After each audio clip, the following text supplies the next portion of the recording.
You are listening to FedBiz 5. I'm Miles Minich, and I do marketing for small businesses. My name is Anthony Dettori, and I am a federal contracting consultant. And in today's discussion, we will be talking about NAICS Codes.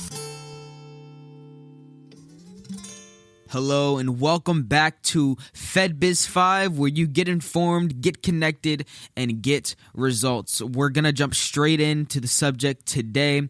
Last week, we touched on the subject regarding SAM registration, and we touched on NAICS and PSC codes in the midst of that. And so today, Anthony, can you touch deeper on NAICS and PSC codes for us? Sure, happy to.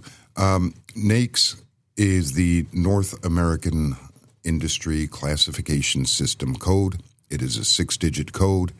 It is where you describe what your company does when you're doing your registration.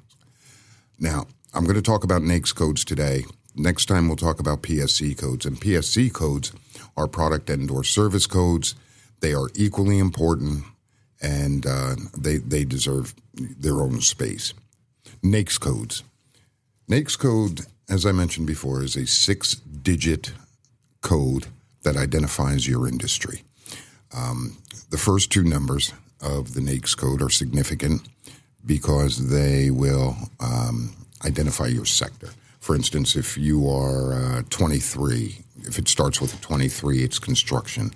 If it starts with a 30 or 33, it's manufacturing.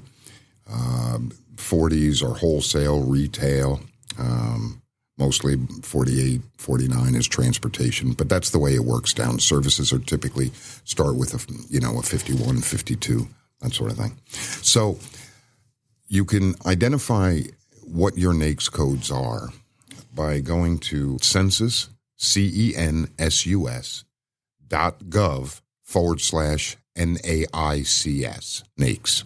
And you can do a keyword search there. Make sure when you do that, though, make sure you use the most current level. They change every 6 years or something like that, 5 years. And they will make changes along the way, too.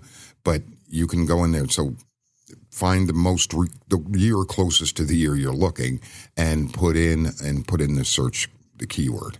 And that'll be a good step. And then you'll have to read and make sure and click on them because it'll give you a pretty good description. When you get to the description page, it'll also tell you what things are covered under there. Like there will be a chart of what things are covered. One thing to remember while you're trying to identify your NAICS is this. Many people make the mistake of putting in a NAICS code because that's who they sell to. It's not. You're not listing your clients here or what your client's NAICS would be or your buyer's NAICS would be. It would be, what is your NAICS code? What do you do?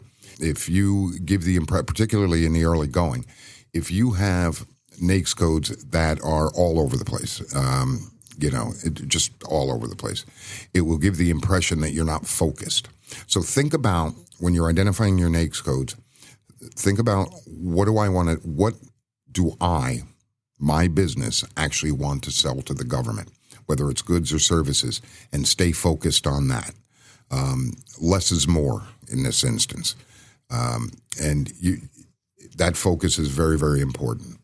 Amazing information. And with that being said, that is today's episode. Thank you for listening to today's podcast. In our next episode, we will be further discussing PSC codes. This podcast is sponsored by FedBiz Access, government contracting made simple.